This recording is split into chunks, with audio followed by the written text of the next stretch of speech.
Muy buenas tardes, muy bienvenidos de nuevo a este programa que es un encuentro con las buenas letras en Radio Universidad de Salamanca. Ya saben, cada miércoles a las 7 de la tarde, muy buenas propuestas de literatura, de libros, de la mano de Alberto Sansegundo, que ya se encuentra, por cierto, esta tarde o esta mañana, porque grabamos un poquito antes. Muy buenas tardes, Alberto.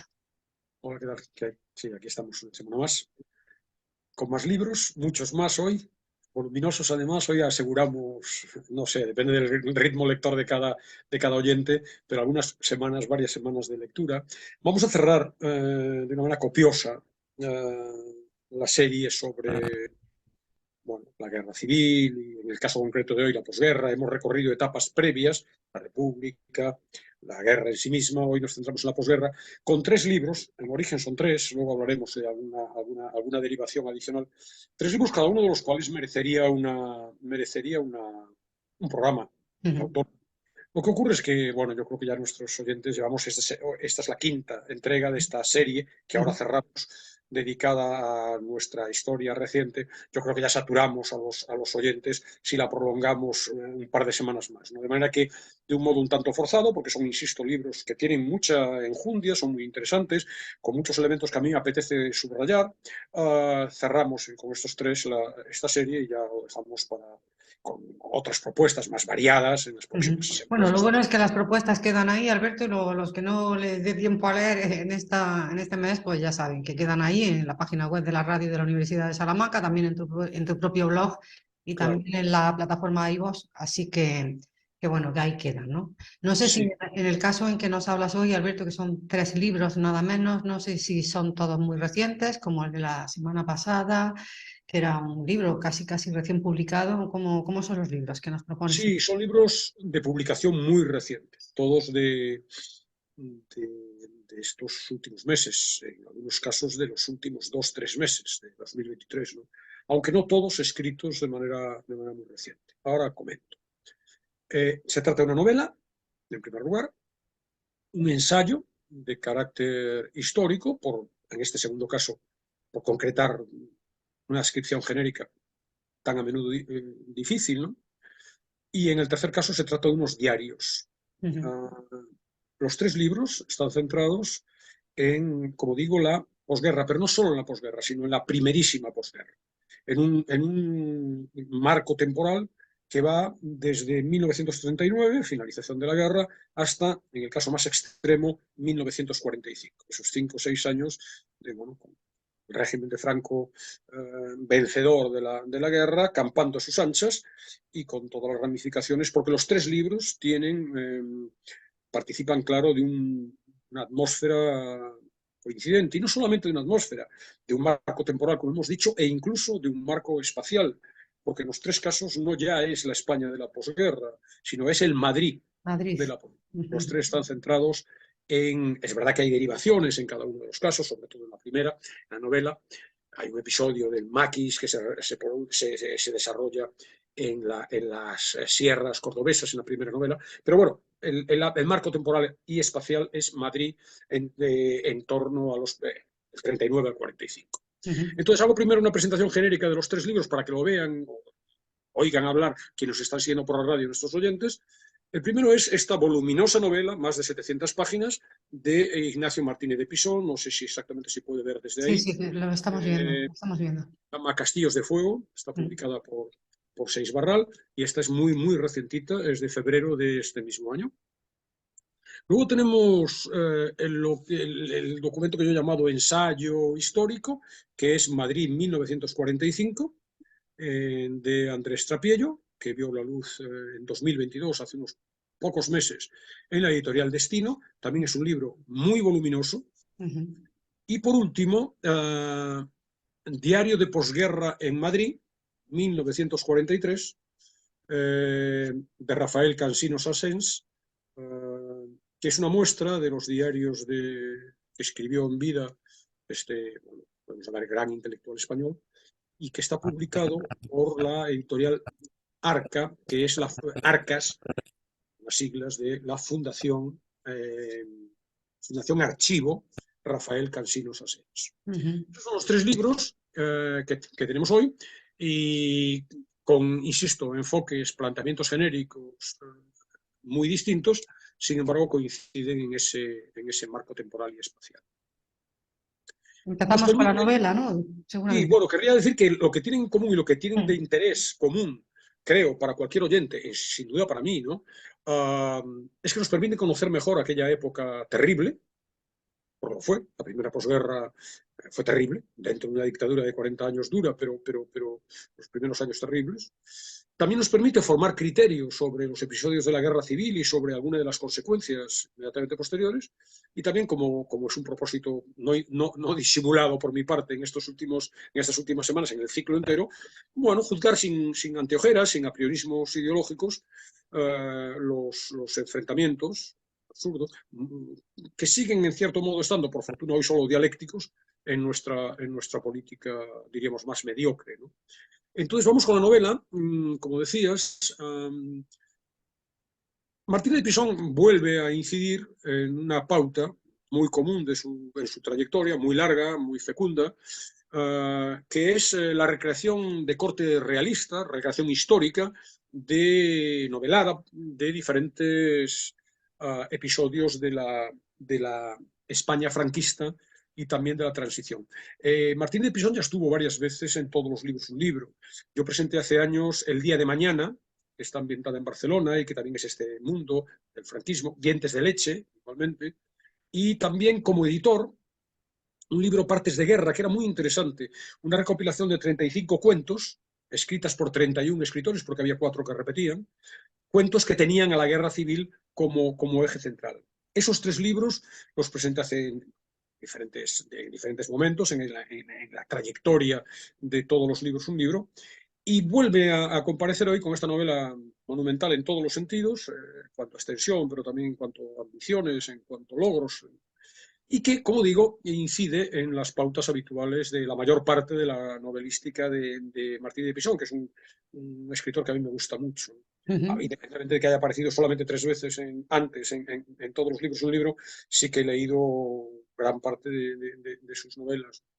Entonces, esos ejes comunes son la fotografía de la España de Franco, el enfoque realista en la ambientación del entorno, la profundidad en la creación de los personajes, novelas en muchos casos corales, como la de hoy lo es, evidentemente, con personajes que son normalmente también individuos comunes. El hecho de jugar con la peripecia novelesca de los personajes como excusa para el análisis sociológico y para la descripción del clima de una determinada época, lo bien que siempre trata esa transición entre lo particular, el detalle concreto de las vidas de los personajes y lo general, el marco histórico en el que se desarrollan esas vidas. También plantear cuestiones de índole moral, de alcance universal, ritmo narrativo muy ágil, casi siempre. En el caso de esta novela sí, son más de 700 páginas, pero se lee en 3 tardes. 3 tardes de adictivas, de estar imantado ante el texto, ¿no?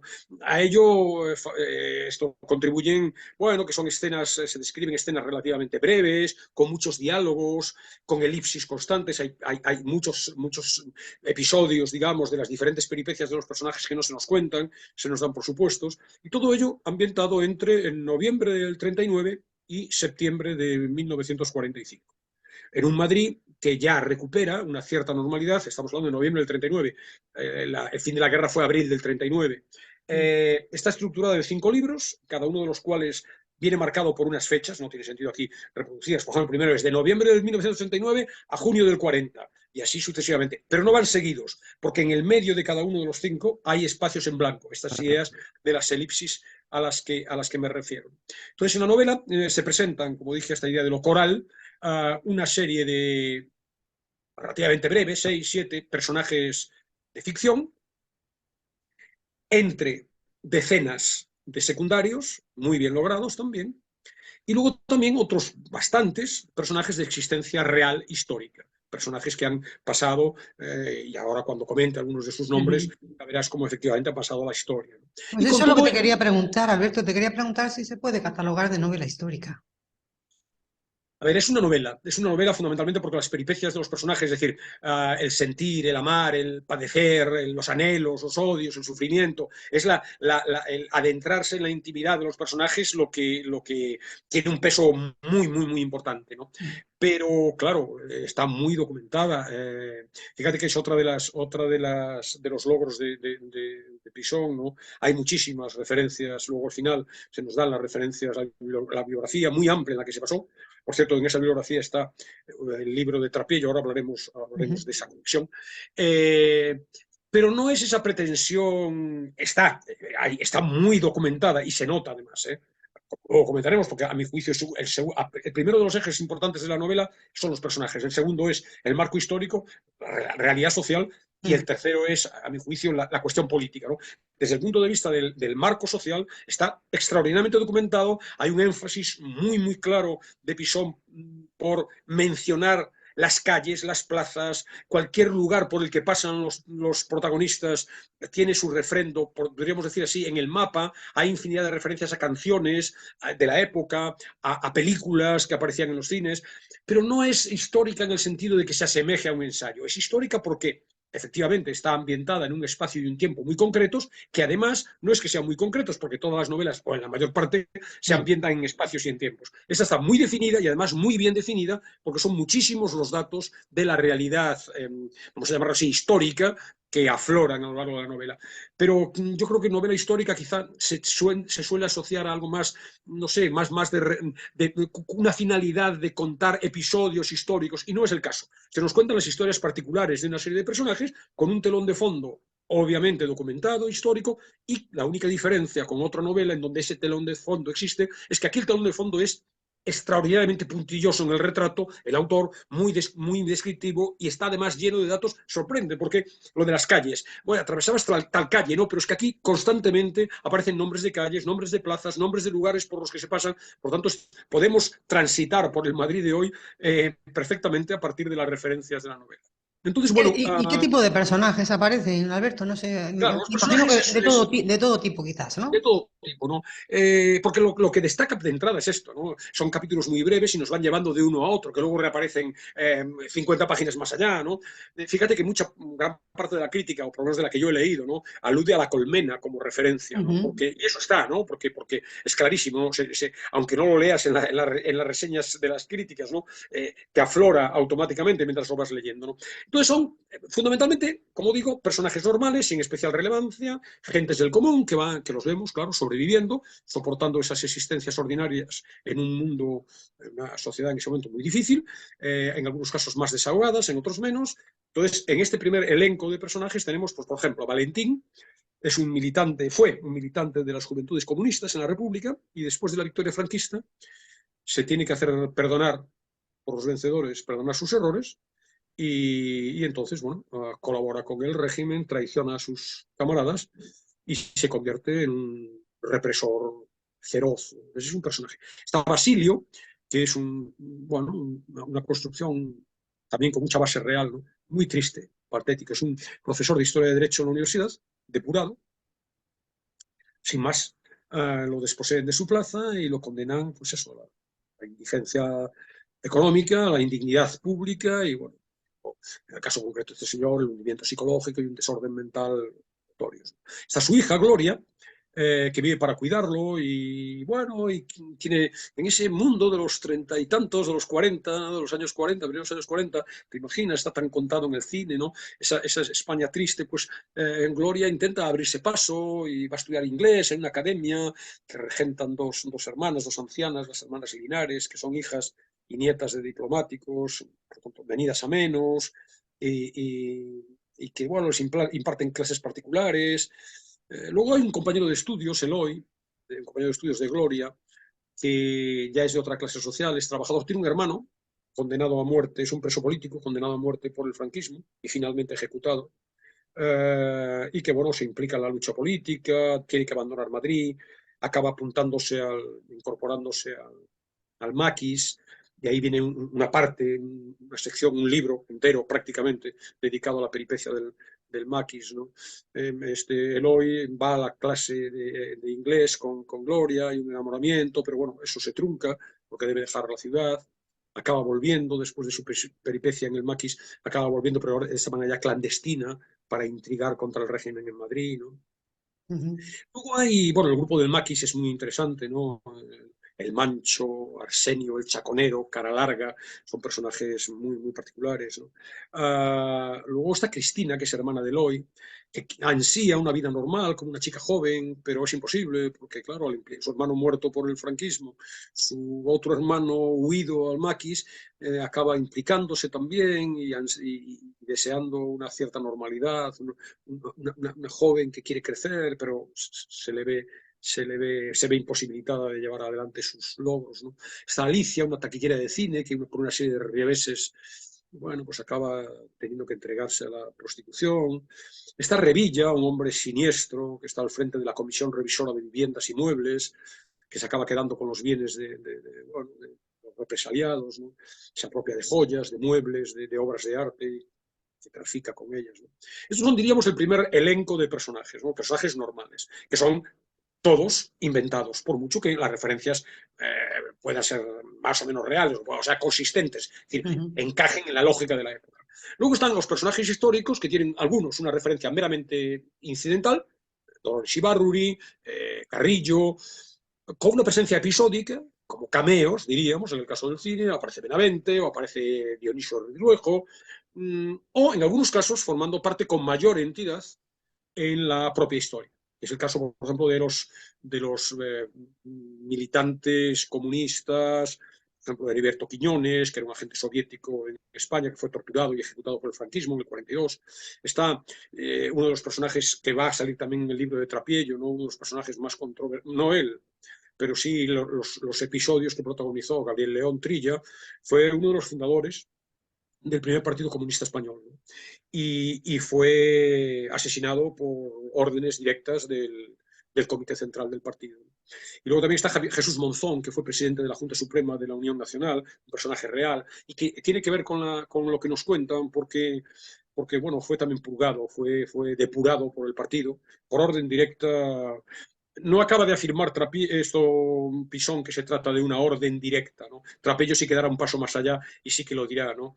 Pero sí por lo menos con la connivencia o la aquiescencia de Carrillo y la pasionaria, ¿no? Entonces, esos personajes que van a integrar luego esa tercera dimensión del libro, que es la de el análisis histórico, político. Entonces, luego además hay infinidad de secundarios. Infinidad de secundarios que, bueno, es triste decirlo así, parece un poco pobre, ¿no? Pero que dan color al ambiente, que permiten la ambientación, ¿no? Extraperlistas, confidentes, chivatos, chaqueteros de toda la haya, que a última hora se pasaron a los vencedores, ¿no? Militantes clandestinos, represaliados, campesinos que trafican con alimentos en el extraperlo, falangistas, miembros de la terrible brigada político-social, torturadores, ladrones de poca monta, oportunistas. Luego hay también, claro, mujeres, por ejemplo, mujeres de la burguesía, pero también hay señoras humildes, dueñas de pensiones, jóvenes modernas, que intentan salir adelante en ese mundo sin salida realmente, que realmente ven agostada su juventud en trabajos de poca entidad, ¿no? Hay también madamas de burdel, resabiadas, ¿no? Mujeres del pueblo en la indigencia, casi todos personajes tristes, casi todos, el tono de la novela es este, ¿no? Desesperanzados, sufrientes, callados, con miedo. El miedo es fundamental, ¿no? En todo se respira el miedo en la novela, ¿no? Enfermos, desesperados, ¿no? Entonces este es un primer elemento muy, muy destacado de la novela, los personajes. El segundo es esa descripción, que ya está también a través de los personajes en el entorno social. Y ahí es donde se ve de una manera muy, muy, muy notable la labor fundamental de documentación de Pisón, ¿no? Entonces, bueno, ves, hueles el hambre de la época. Hay algún personaje al que la vitaminosis le produce, bueno, pues sangra por las encías, cuerpos enclenques, claro, la guerra. Estamos en el primer capítulo, los primeros capítulos son del 39, la guerra está ahí, ¿no? Entonces, bueno, las dietas austeras, las cartillas de racionamiento, la pobreza por doquier, ¿no? Se nos habla en un momento determinado de una atmósfera de insalubridad absoluta, ¿no? Gentes bueno, que viven en la indigencia, desamparadas. Está también la intervención caritativa del régimen con el auxilio social. Bueno, las calles de Madrid muy marcadas, con huellas muy ostensibles de las batallas, con impactos en los muros todavía, la oscuridad, el frío.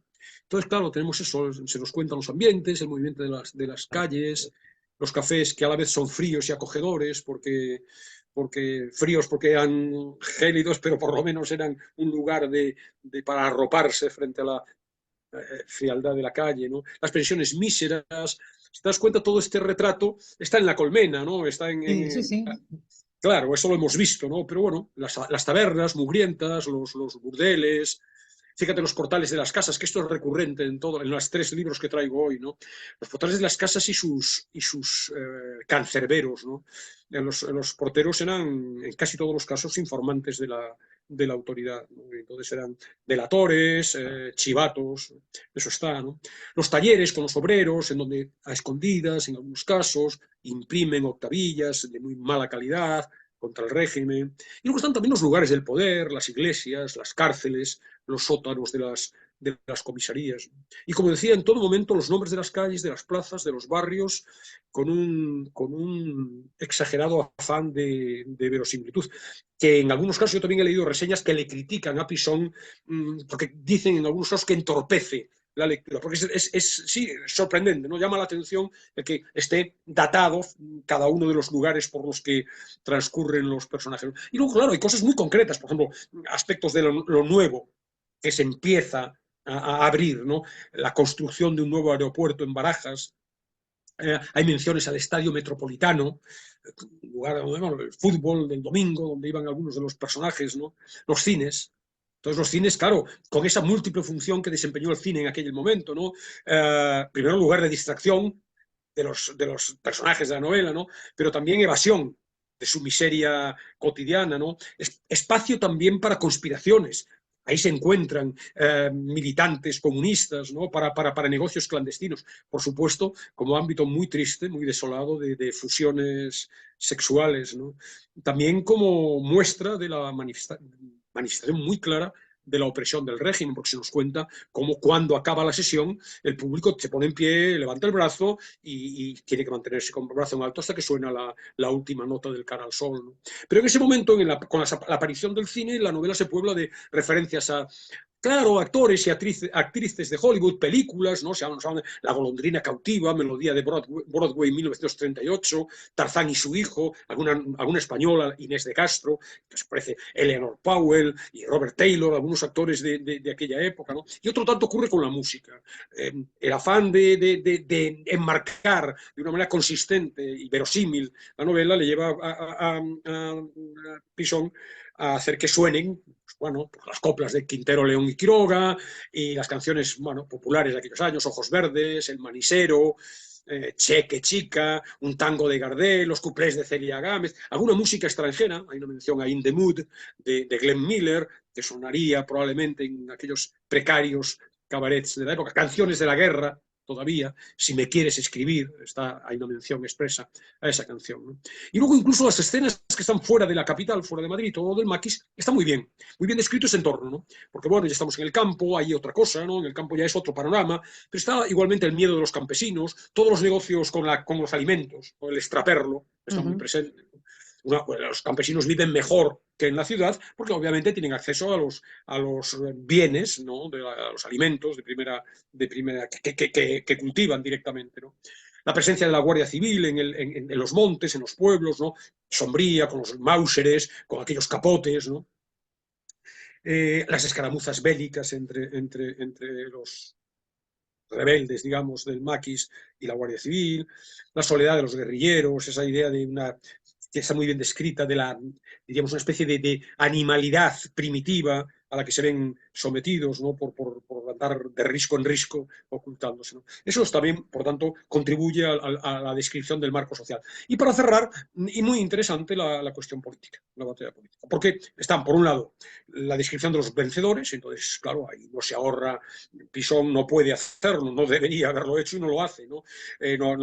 No ahorra ningún detalle con respecto a la represión implacable del régimen. Entonces vemos la corrupción de los funcionarios, el pillaje de las autoridades y de los allegados al poder, las condenas arbitrarias, las incautaciones de bienes, las atrocidades policiales por todas partes, la omnipresencia de la temida brigada político-social, el control de la población obsesivo, la censura, las delaciones, la presencia en las calles del falangismo chulesco, y por tanto, claro, obviamente se oyen en algunas escenas, los personajes oyen los tiros de los fusilamientos, de las ejecuciones que se están produciendo, ¿no? Y por tanto, a través de estos disparos o fusilamientos que se producen a horas en las que se pueden escuchar en toda la ciudad con todo detenimiento, con todo detalle. Por tanto, para inocular ese miedo, ese silencio, esa pasividad de la población mediante el terror. Esto es, diríamos, una de las dos dimensiones de lo político de la novela. La otra es el otro bando, diríamos, ¿no? Y en ese sentido también hay dos frentes. Por un lado, el acercamiento, yo diría, cariñoso de Pisón a la lucha antifranquista, es decir, los comportamientos heroicos, ingenuos, inocentes de quienes arriesgaban su vida, escondidos, primero en Madrid y luego en los maquis, en otros casos, ¿no? Ocultos, bajo identidades falsas, ingenuos porque, bueno, se creían los Que mensajes que venían. podían cambiar el rumbo Claro, de las cosas. claro, el régimen estaba a punto de venirse abajo, que iba a haber una invasión, que luego hubo realmente, que fue reprimida por el Valle de Arán, pero no solamente esto, porque estamos jugando en paralelo y Pisón lo hace muy bien porque data episodios de la Guerra Mundial, estamos viendo en paralelo la Guerra Mundial y claro que poco a poco Hitler va siendo derrotado y por tanto el paso siguiente es que cuando caiga Hitler, Stalin por un lado y las fuerzas aliadas por otro van a venir a España para acabar con Franco. Entonces, esa vertiente inocente, entrañable, corajuda y valiente de esos militantes está. Pero está también lo siniestro. Y lo siniestro es la depuración, el asesinato impune de sus camaradas digamos, los políticos que están en el exilio, bien sea parisino, bien sea moscovita, las sospechas tenues de cualquier cosa, desafección, desobediencia, con algunos casos incluso de espionaje. Y eso nos cuenta también, y hay muchos episodios de este dualismo, donde vemos a militantes comunistas, como digo, inocentes, que desde la clandestinidad, bueno, intentan salir adelante y transmiten unos a otros consignas ilusorias de que todo se va a terminar, y entonces vemos la propaganda revolucionaria, como decía hace un rato, las imprentas clandestinas, ejemplares mal impresos del mundo obrero que llegan desde Francia, la actividad frenética supuesta, luego no fue tanto, en esos años, ¿no? de los comités locales, del ejército guerrillero, de la organización de trabajadores en fábricas, de redes de enlaces, que supuestamente iban a acabar con el régimen, y a la vez, pues eso, sospechas, conjeturas, chivatazos, delaciones, campañas de descrédito, en particular esto, Jesús Monzón o Gabriel Trilla, fueron acusados de burgueses. Jesús Monzón fue depurado, acabó muriendo, creo que en México, muchos años después, pero Gabriel Trilla fue ejecutado por sus propios camaradas, ¿no? Bueno, esto lo detalla más Trapiello. En el caso concreto de Trilla, pues se le achacaba, bueno, pues que fumara, que fuera a los toros, que le gustaban las mujeres, y todo esto ya era sospechoso de posibles connivencias con el régimen. Entonces, bueno, es una novela, se lee como una novela, extraordinariamente interesante, por lo tanto, de lectura sin más, y además se nos abre a fotografía de la época y también un ángulo no convencional bueno, de la historia de la España de los años 40, ¿no? Y del movimiento político comunista. Muy recomendable. De hecho, Castillos de no sé Fuego. exactamente, pero debe llevar no sé cuántas, pero lleva varias ediciones ya en los escasos 3 meses desde que. Desde que se publicó. Y Madrid 1900. ¿Te parece si vamos con el Sí. ensayo de Trapillo? Que Trapillo ya ha salido varias veces en la conversación Sí. hoy, pero también en otros días, ¿no? Porque, bueno, yo creo que es un escritor de referencia para ti, quizás, Alberto, Andrés Sí, Trapillo. por muchas razones, en todos los libros, en Buscándolos en las nubes, he dedicado varios programas a él, pero en todos los libros un libro también han salido su poesía, han salido sus novelas, han salido sus diarios, y, y bueno, Félix de Azúa dice de él que es el más importante memorialista español de la época, de esta época. Y esta dimensión de memorialista es la que ha salido cuando hablábamos estas semanas atrás de la guerra, le ha interesado mucho este asunto, ¿no? Y en esa lógica se inscribe Madrid 1945, que tiene en común con el libro de Pisón el escenario, como digo, la época, pero también algunos de los personajes y el clima. Obviamente, no puede ser de otra manera. El marco de referencia, las pinceladas con las que se describe ese marco de referencia son prácticamente repetidas, ¿no? Fíjate, Madrid 1945 es una versión actual, acaba de salir, corregida, aumentada y muy enriquecida desde el punto de vista gráfico y documental, de otro libro suyo que había visto la luz en 2001, que se tituló entonces La noche de los cuatro caminos, que es cuando yo lo leí por primera vez. Ahora comentaré su trayectoria editorial, que es muy curiosa, ¿no? La noche de los cuatro caminos se presenta como subtítulo de Madrid 1945. En esencia es el mismo libro, pero como digo, muy corregido, muy mejorado en diferentes frentes que ahora comentaré.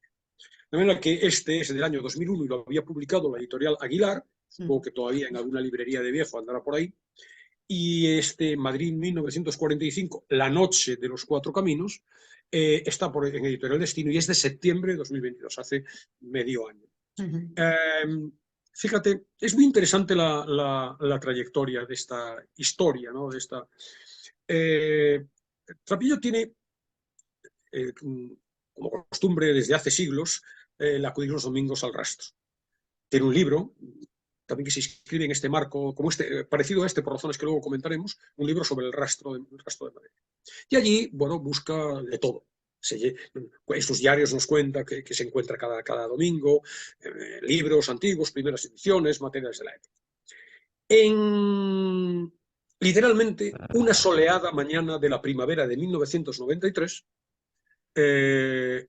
no en el rastro, él va al rastro habitualmente, pero también la encuesta de Moyano. En la encuesta de Moyano, en uno de los de librerías de allí, con un librero clásico, iba a decir mítico, Alfonso Riudavets, que murió hace mes y medio.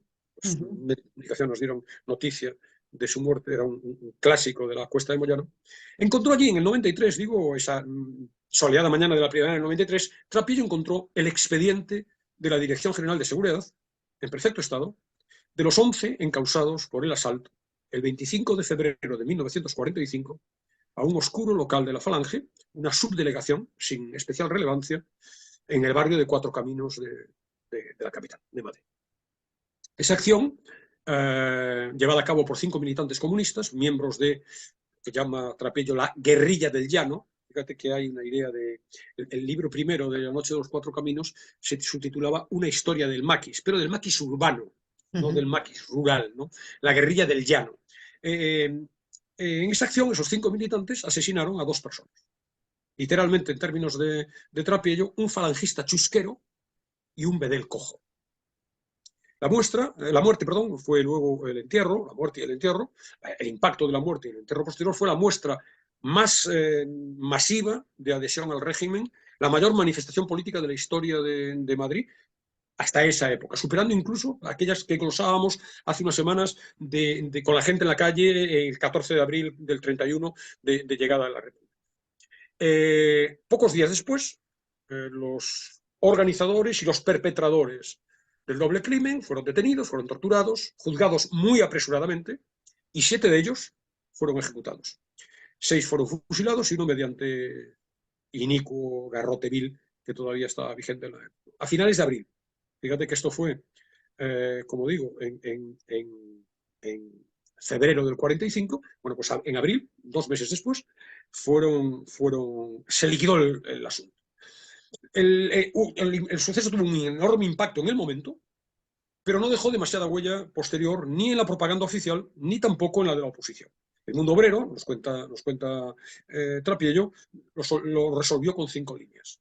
5 líneas, obviamente, geográficas. Habla de que, bueno, militantes comunistas ajusticiaron a 2 jerarcas de Falange.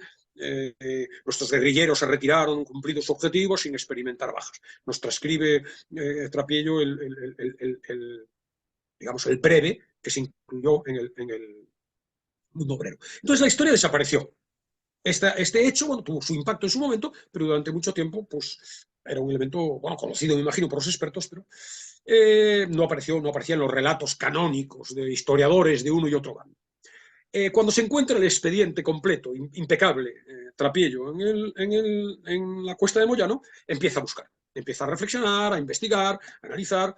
Está un año entero con investigaciones, con documentos, visita archivos, visita hemerotecas, viene aquí a Salamanca, Segovia, Ávila, Madrid, coteja listines telefónicos, entrevista a familiares de los implicados que todavía pueden sobrevivir. En el año 99 publicó, con todo lo que llevaba hecho, un reportaje en El País Semanal. Yo lo leí ahí, en ese momento ya me interesó el libro, y un par de años después, en 2001, presentó el libro primero, que decía, el de La Noche de los Cuatro Caminos, en la editorial Aguilar, como comentaba. Contando su versión de los hechos a partir de toda la documentación que había manejado. Bueno, entre ellas le había llegado en el último momento, un poco antes de la redacción final del libro, el sumario del Consejo de Guerra contra los acusados del doble crimen. Había una cierta dimensión novelesca también. Decía en su prólogo, el prólogo al libro de entonces, en el libro actual hay un nuevo prólogo y se incluyen ambos, el de entonces y el de ahora.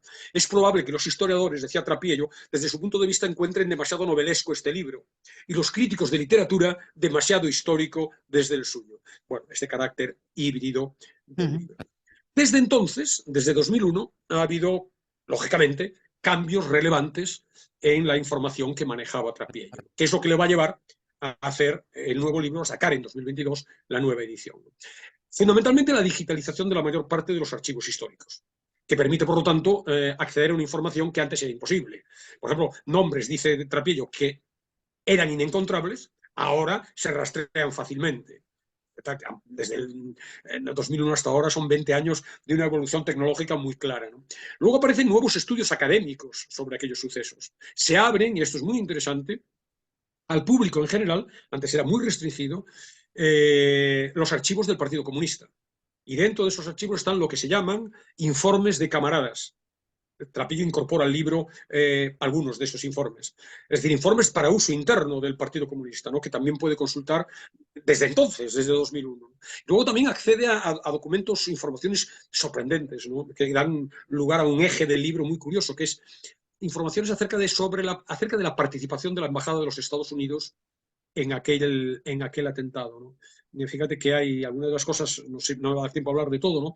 Pero algunos de los protagonistas, diríamos, encausados, como por lo menos organizadores o colaboradores del asesinato de estas dos personas, pasan unos días en la cárcel, en la Dirección General de Seguridad, ni más ni menos. Lo que hoy es el edificio me parece que es el de la Comunidad de Madrid, en la Puerta del Sol, el edificio principal de la Puerta del Sol, que para quienes tenemos unos años asociamos inevitablemente a una historia de represión, crueldad, de crueldad y claro, de sangre. el lugar de torturas, ¿no? Por excelencia del régimen, ¿no? Pues un lugar, por tanto, extraordinariamente protegido. Sin embargo, unos cuantos de estos detenidos salieron como Pedro por su casa de la cárcel y acabaron en México. Incluso en México, entre los exiliados españoles, se planteó reticencias entre el colectivo, porque estos cómo han salido así como así, ¿no? Bueno, ahí hay un hilo muy interesante que pudo explorar en estos 20 años Trapiello, que es el de la participación de la Embajada de los Estados Unidos y del que nos va a dar cuenta también este libro. Entonces, por todo ello, se decide a ampliar el libro y además, y aquí hay otra cuestión interesante, a incorporar un enfoque que está en los libros memorialísticos más recientes de Trapiello. No sé si a ti te suena o a algunos de nuestros oyentes les suena Madrid, otro libro de Trapiello. Por cierto, ahora la editorial Destino presenta los dos libros, que como ves tienen un formato muy parecido, los presenta en un cofre conjuntamente, ¿no? Y entonces Trapiello no solamente incorpora las novedades que cambian o permiten estudiar desde otro punto de vista los hechos, sino que cambia el libro desde el punto de vista formal. Se incorpora a esta pauta que viene siguiendo desde hace unos años de libros muy bien elaborados, muy bien hechos, y entonces quiero que nuestros espectadores, los que puedan, espectadores, los oyentes no van a poder, vean cómo es el libro. El libro está lleno ya de un aparato gráfico extraordinario. Ahí vemos a Francisco Franco, fotografías, arriba España, tiene muchas ¿eh? fotografías, es un cine. Fotografías sociales, carátulas de películas, Mm. expedientes, por supuesto ya una encuadernación en pastadura, una estupenda, muy elegante cinta separadora, un libro que ya por lo tanto incorpora con respecto al anterior las novedades, diríamos, de fondo, pero también una presentación formal. El libro de Madrid, el libro del rastro de Trapiello, las nuevas ediciones de las armas y las letras, ya se acomodan a esta lógica, al rastreo que hace Trapiello por los mercadillos, que va incorporando material y por los archivos, de tal manera que es otra dimensión del libro especialmente interesante, ¿no? Yo creo que lo hace especialmente interesante para alguien, si tenemos en nuestro entorno alguna persona que le pueda gustar este mundo, es un regalo magnífico, ¿no? Porque formalmente son libros muy, muy, muy atractivos. Entonces, bueno, ¿qué tenemos aquí en Madrid? 1945 tenemos de nuevo un documento sociológico sobre la miseria y la pobreza de España en aquellos años, tenemos una investigación histórica sobre nuestra posguerra, tenemos una indagación desprejuiciada, lúcida, honesta, sobre las, al menos, discutibles políticas del Partido Comunista en aquellos años, tenemos una subyugante narración de espías, de dobles juegos, que acaban implicando al lector, que está ávido por conocer el final de la trama. Tenemos, en cierto modo, una novela, aunque Trapiello también nos subraya en este caso, nos dice, estoy intentando localizar el texto, para mí era muy importante no devaluar los hechos con los artificios de la ficción. Era importante que se supiese lo que pasó, no rebajar la credibilidad del relato ni un gramo. Eso lo ha declarado Trapiello y eso está muy presente. Hay, sobre todo, documento. ¿Ves? La pregunta que me hacías hace un rato acerca de Pisón. Aquí, bueno, puede haber elementos más o menos, más bien menos, ficcionalizados, pero fundamentalmente es un documento. Y aquí sí que estamos, es un ensayo. Un ensayo, bueno, libre, histórico, pero no hay una novela. Hay una novela nada más que por extensión, en tanto que puede haber algún pequeño elemento menor ficcionalizado, pero no tiene nada que ver con el libro de Pisón, que es una novela con personajes, etcétera, sobre un entramado muy, muy, muy sólido, ¿no? Como decía. Interesa también, quiero contar también que esta idea de la obra de Trapiello como novela es aplicable también a sus diarios. El propio Trapiello se refiere a ellos como novela. Yo llevo leyendo sus diarios desde que empezó. Acaba de salir hace escasamente 15 días el 24º tomo de los diarios de Andrés Trapiello. 24º tomo. El primero lo publica siempre con un poco de retraso, solo que está tan, me imagino, tan ocupado con tantísimas publicaciones. Fíjate, el primero, El gato encerrado, se corresponde con hechos del año 87 y él lo publicó en el 90. Siempre quiso, de entrada, que hubiera un margen para sosegar los hechos, ¿no? Lo relee y lo publicaba el del 87 en el año 90. Sin embargo, este es de 2023 y ya tiene que ver con hechos de 2010. Con hechos no, con el diario que él escribía en 2010, solo que luego lo repasa, corrige lo que tenga que corregir y lo presenta. Es el 24º tomo. Para mí la llegada cada año del tomo de los, que no es cada año, porque a veces se retrasa, el tomo de los diarios de Trapiello es, bueno, esa lectura del Un año. momento especialísimo, ¿no? Un momento Sí, sí, sí, especial. sí. Siempre lo publicó toda su vida en pretextos y ahora los 2 últimos años lo está publicando en una editorial que es de su propiedad, Ediciones del Arrabal, y que se leen realmente como una novela. Bueno, dicho esto, y que se nos echa el tiempo encima, entonces ya aún me queda un tercer libro. No pude entrar en demasiados detalles, sí que insisto que los mismos elementos que he comentado en el libro de Pisón están aquí. El retrato de lo social, las disquisiciones políticas, que me parecen más interesantes en el caso de Trapiello. Trapiello en este sentido es más militante desde el punto de vista político. Bueno, Entonces, algunos de los... estuvo en el Partido Comunista, estuvo en el Partido Sí, Comunista y claro, después sí, pasó sí, a sí. Unión, Progreso y Democracia. Sí, sí, Trapiello estuvo inicialmente en sus años universitarios en Valladolid, tuvo una trayectoria, incluso en alguno de los partidos, no me acuerdo ahora muy bien, a lo mejor me equivoco en estos detalles, pero creo que estuvo en alguna de estas pequeños partidos de órbita marxista o maoísta, no sé si era la Liga Comunista Revolucionaria o el PT, el Partido del Trabajo, de aquellos años del franquismo, ¿no? Sí. Y luego, bueno, ahora en este momento, Trapiello está cercano, clarísimamente, cercano no, yo no sé si fue candidato o no fue candidato, pero en cualquier caso, y si es militante o no lo es, pero sus postulados son claramente los de Ciudadanos. Entonces, bueno, ideas interesantes del libro.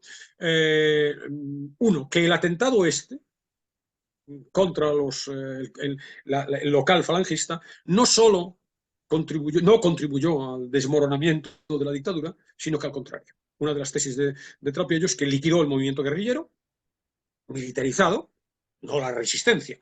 Evidentemente el Partido Comunista tuvo un papel central en la resistencia al franquismo, sino el maquis urbano y rural. Acabó con las esperanzas de que las fuerzas aliadas fueran a intervenir. A partir de ahí, ni una sola democracia, a partir de este atentado, ni una sola democracia dejó de reconocer al gobierno de Franco, Francia incluida. Además, como contrapeso, la lectura que se hizo en general en el mundo era distinta a la que se hacía desde el Partido Comunista. Como contrapeso, la URSS, la lectura que se hizo de los hechos de la política global. Entonces, bueno, otro de los temas interesantes o de los subtemas, no puedo desarrollarlos, es que se plantea una serie de preguntas muy interesantes hoy día también. ¿Estuvo legitimado ese maquis, esa lucha armada? ¿Fue moralmente acertado sacrificar a hombres mal pertrechados y sin posibilidad de ganar? ¿Lo fue asesinar a personas sin significación política ninguna? ¿Fue, como creen algunos, una lucha legítima pero desacertada? ¿O, como creen otros, necesaria y legítima? ¿O, en fin, ni legítima ni acertada? Entonces, bueno, otro de los frentes interesantes es, y reitera lo planteado novelescamente por Pisón, es bueno, una mirada crítica, muy crítica, a juicio de Trapiello, criminal proceder de la dirigencia del partido. Transcribe, por ejemplo, algunos párrafos, hay mucho documento aquí también, muchísimos, unos párrafos de la carta abierta a la delegación del Comité Central, escrita por Santiago Carrillo en aquellos días. Las frases son terribles. Hay que ejecutar a todos los magistrados que firmen una sentencia de muerte contra un patriota. Hay que pasar decididamente a la ejecución de los jefes de la falange responsables de la ola de crímenes y terror. Por cada patriota ejecutado deben pagar con su vida 2 falangistas. Esta vertiente está también muy presente, ¿no? Fíjate que le llama, se ceba con Carrillo. Trapiello, no sé si para el primer libro, creo para el primer libro no, pero entre el primero y el segundo se entrevista con él. Solicita una entrevista en su casa, lo va a visitar a su domicilio y nos da cuenta de esa entrevista. Se ceba con él, lo llama. El pequeño Torquemada redactaba oscuros informes en Toulouse para un comité central que hacía también las veces de santo oficio, con la esperanza de entrar en él y acaso en el buró político. Y apostilla, y así ocurrió, ¿no? Entonces, bueno, está también la descripción de las interioridades de aquellos grupos con ese doble vertiente de Pisón también, ¿no? De combatientes ingenuos, pero también las intrigas, las maquinaciones, los chivatazos. Hay, preservando en todo momento, claro, Trapiello siempre se pone del lado de los débiles, ¿no? Preservando la dignidad de muchos de aquellos hombres, ¿no? Que desvalidos, de pobreza inhumana, viviendo muy precariamente en zaurdas, ¿no? Carentes del dinero básico que sus jefes manejaban con holgura, seres inermes, nos dice, enviados al matadero por unos dirigentes a salvo, valientes de verdad, preservando la dignidad de estas personas, juega incluso con sarcasmo, ¿no? Dice que las acciones de aquellos grupos estaban entre la picaresca y una película de humor negro. Y dice también, si no supiéramos la sangre que hizo correr, diríamos que todo era de juguete, la guerrilla, el agitprop, el partido, juegos reunidos Hyper, made in Moscú, acaba diciendo. Nos cita unas declaraciones de un profesor, John Struck, que alude a la infiltropatía y espionitis como síntomas de la enfermedad infantil del PC entonces. Este clima alude, no sé si a ti te suena, el hombre que fue jueves, una novela de Chesterton, que es un grupo anarquista, en donde todos recelan de todos, ¿no? Entonces nos dice Trapiello, conclusión, todos recelaban de todos y se espiaban, como en aquella organización subversiva compuesta únicamente de policías y de la que habló Chesterton. Igual aquí, el partido acabó viviendo prácticamente para descubrir al infiltrado, al provocador, al confidente, a la búsqueda perpetua del hombre que fue jueves y viernes y sábado. Bueno, entonces aparecen ahí personajes de la novela de Pisón, como digo, León Trilla, con León Trilla, por ejemplo, Trapiello desvela que no solamente lo asesinó el partido, sino que lo asesinaron, lo citaron en un lugar que era un lugar de encuentro clandestino de homosexuales en Madrid, en donde me parece que ahora está el estadio de Vallehermoso, y le chillaron y lo dejaron desnudo en ese lugar para que pasara como para, bueno, añadir ignominia, digamos, a la muerte, ¿no? Para que pasara como un episodio siniestro de un encuentro sexual, ¿no? También con mucho detalle, eso todos los ejes interesantes del libro, describe Trappier los pormenores del procedimiento judicial, ¿no? Y como te puedes imaginar, fue un disparate, una sucesión de iniciativas apresuradas, de errores flagrantes, de injusticias deliberadas, con la policía torturando a destajo, los jueces soltando sentencias al por mayor, fíjate que todo el proceso, desde que se produjo el atentado hasta que los detuvieron y los juzgaron y los ejecutaron, pasaron 17 días, ¿no? Nos dice Trappier, 17 expeditivos días, ¿no? Había que ventilar el asunto, ¿no? Luego este frente que decía también de la Embajada de los Estados Unidos, Trappier dice que unas semanas el PC estaba incrustado en la Embajada americana. Si acaso en la embajada americana no estaba infiltrada también la policía franquista. Entonces también contribuye a este clima que lo hace interesante, ¿no? de espionaje, ¿no? De delaciones, de dobles juegos, etc. Y luego el último frente, que es el más conflictivo, diríamos, desde el punto de vista ideológico, es la revisión del asunto, la puntualización acerca del asunto de la memoria histórica o memoria democrática. Democrática. Claro, entonces, bueno, Trappier se niega a una versión interesada, parcial, partidista, sea cual sea el partido, limitada, edulcorada, para beneficio de las propias tesis de... Entonces, hace dos preguntas muy pertinentes y además las ilustra con dos declaraciones también muy oportunas, ¿no? La primera, ¿puede reprochárseles a los familiares de militantes comunistas de base, represaliados, torturados y ejecutados por la dictadura militar? Y nos da un dato. En los 4 primeros años de paz se había fusilado a casi 3.000 personas. ¿Puede reprochárseles a los familiares que aspiren a una restitución de la dignidad de sus allegados? Y a la vez pregunta, ¿cabría oponerse a que los descendientes de aquellos a los que asesinaron esos mismos combatientes antifranquistas, a la vez víctimas y victimarios, puedan reivindicar su recuerdo ecuánime y su justo resarcimiento? Fíjate que nos cuenta que las acciones guerrilleras de los maquis, urbanas y rurales, fueron 10.000 entre asaltos, secuestros y sabotajes, y murieron en enfrentamientos o asesinadas en esas acciones casi 1.000 personas.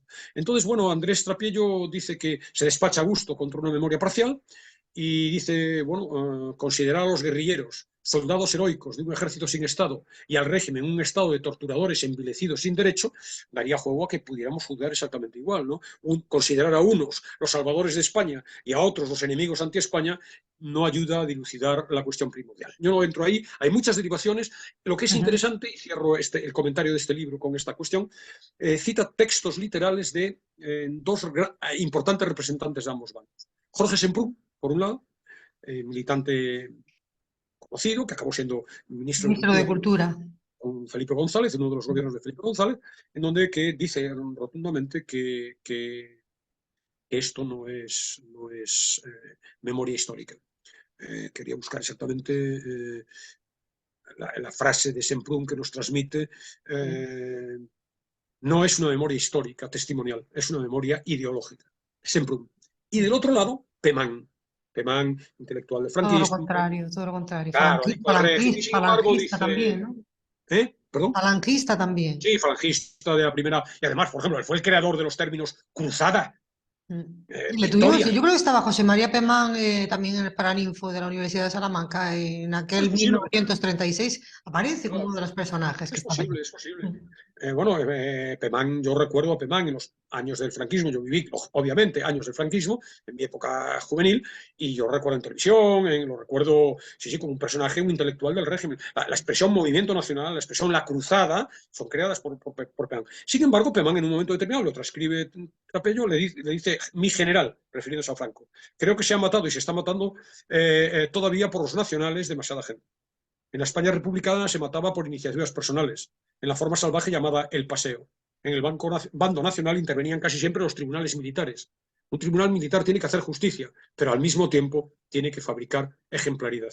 Y Trappier apostilla, si en los tribunales populares de justicia republicanos ni justicia ni populares, en los del bando nacional ni ejemplaridad ni justicia. Bueno, esta es la dimensión política interesante, obviamente discutible, pero interesante, a la que cualquier lector puede aproximarse e indagar y profundizar si entra siempre, digo, en los libros, en este en concreto, en este libro de Trappier, donde él define claramente, yo no tomo partido por unos o por otros. Yo creo que sí toma partido Trappier.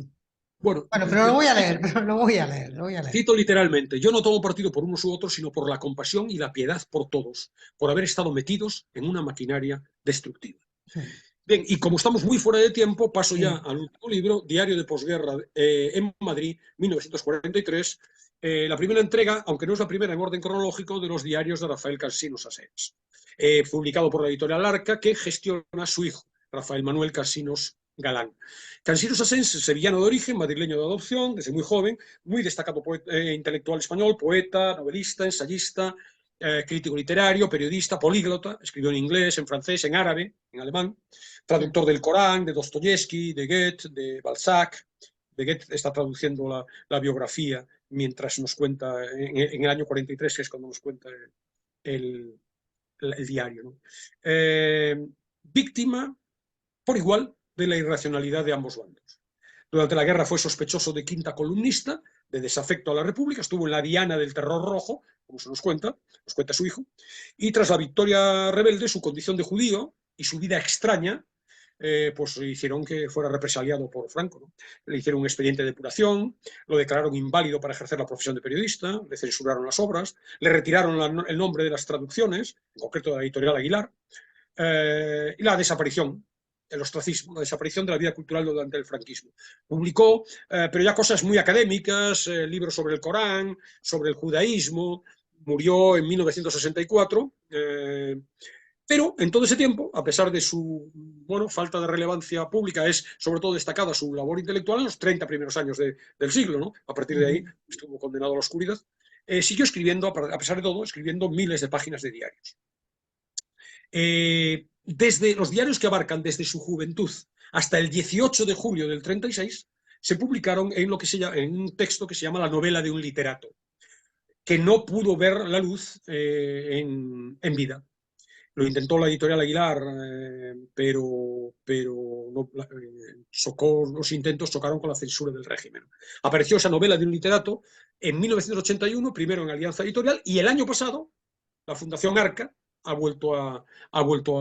sacado una edición más completa, muy bonita además, con papel biblia, los 3 tomos de la novela de un literato. Pero quedaban sin publicar, por eso cuando me preguntaba si son actuales o no, este libro sale este año, hace unos meses. Sin embargo, estamos hablando de unos diarios del año 43. Quedaban sin publicar los diarios escritos entre el 18 de julio del 36 y 1946. 11 años de diarios. Entonces, su hijo se ha decidido ahora a publicar esos diarios y empieza, sorprendentemente, porque el primero empieza el 18 de julio del 36, empieza por este de 1943. La razón nos da en el prólogo, es que los que están escritos del 36 al 43 tienen muchos fragmentos en otros idiomas. Están redactados en inglés, en alemán, en francés, en árabe, y el único que está íntegramente en español es el del 43. La intención de la Fundación Arca es ir sacando todos los diarios en entregas posteriores.